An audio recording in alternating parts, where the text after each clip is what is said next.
Hello ECS 140, my name is Martin Velez, and in this video I want to give you a quick overview of Lisp and how to get started in Homework 4. So in Homework 4 we're going to ask you to write some Lisp functions, and the purpose of this assignment is to help you get some experience with Lisp syntax and semantics, and also to practice recursion. Recursion is actually perhaps the funnest part in this assignment. So in the first part we're going to ask you to write some simple functions. So if you look at the PDF, we're going to ask you to write a few functions like all length, range, before, and split if, group, and most end. So 6 individual functions.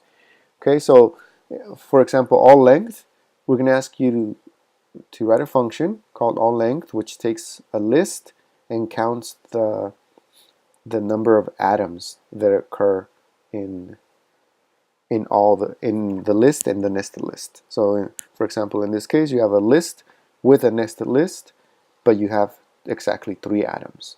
Okay, and that's what it returns. So in part 2 we're going to ask you to do some assertions and pattern matching.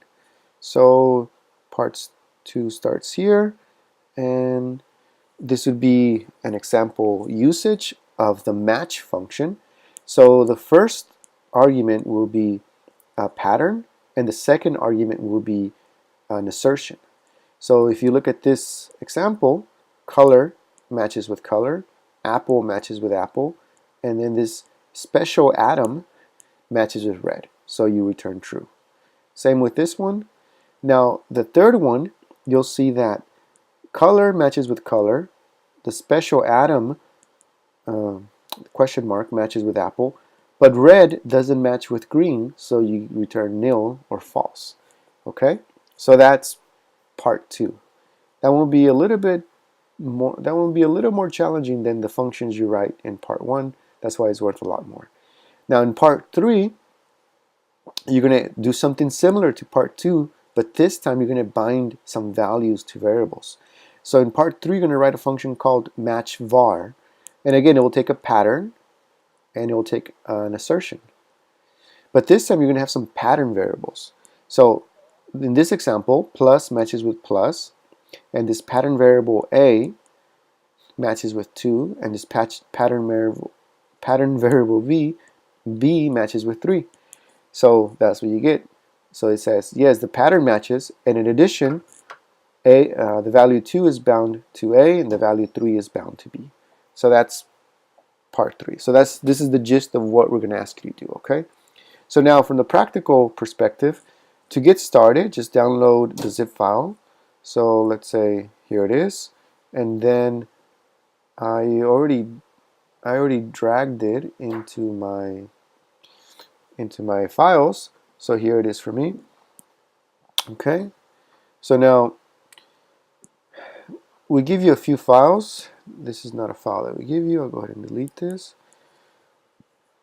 So homework 4 is where you're going to write your solution. So this is empty when you first open it. There's no code in there. You have to write everything from scratch. And there's 2 files which you provide, but do not edit these files. This is test.l and check.l.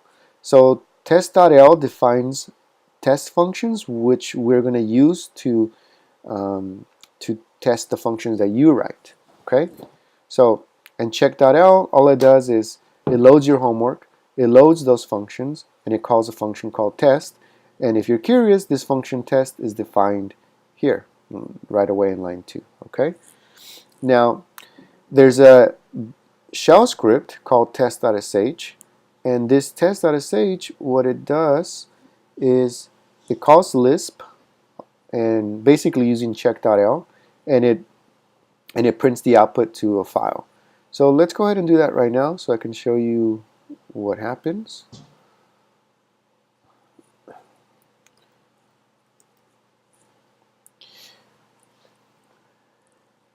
So here's the output. This is the diff output. As you can see, this is the diff output after you check for differences.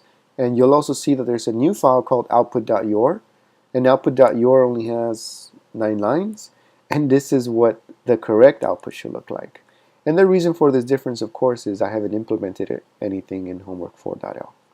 Okay? So how do you run a Lisp program? Okay, so one way you can run a Lisp program is by doing this. So actually I won't do it here. I'll just do it here. So this is a function. Here I define a function. Let's do this, which is called double. And what it does is it takes an argument x and it multiplies x times by 2. So now here's one way that you can run this. So there, I ran it. So I ran the program, but I didn't print anything, right? So if I want to print something, then I can call a function called format, and then I can give it a string, and then I can print something. So this is the one way that you can run Lisp. Another way, perhaps a way that you'll prefer, is if you do it from within the terminal. So this is what I mean by how to run a Lisp program, method 2. So you type Lisp, CLisp, I'm sorry. Well, first let's go ahead and let's navigate to the correct directory. Okay, and I'll type Lisp, CLisp, and then it brings up the CLisp interpreter. And now what I can do is I can let's see.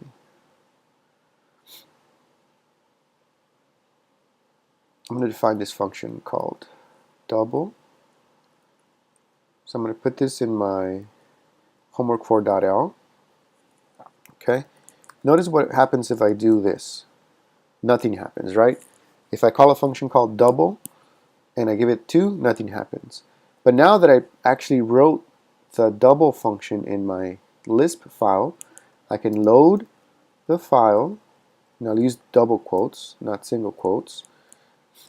I'll load the homework, and now I'll call the function.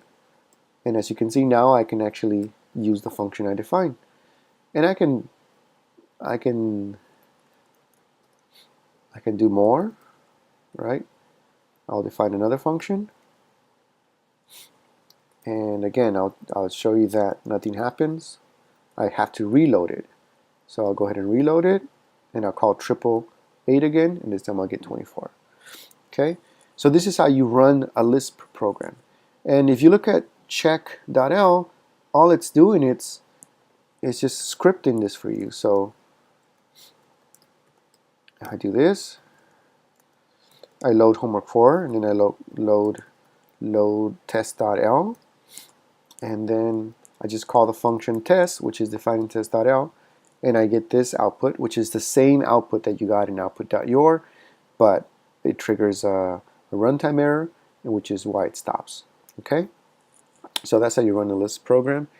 And just to recap, test.sh runs CLisp, and it loads your solution, and it also loads the test.l, and this should be test.l, and it builds check.l, which runs your homework, which checks your homework functions, and output.correct is the reference correct output.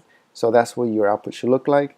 Output.your is the output that's generated by test.sh, and it should match output.correct. Okay, so again, how do you test your solution? You can do this automatically, or you can do this manually. And even more, here I call the function test, right? But if I'm interested in only testing one function, then I can just call one function at a time. So I don't have to run the whole thing. I can just run one test. So in this case, I ran test all length, and I get this. And if I had implemented it, then I would see the output for that specific function. That running individual test functions will probably be useful during debugging. Okay, so I think that's for now. That's it. If you have any specific Kotlin questions, you can go to these links. If you have any other questions about the homework, you can ask for help in Piazza.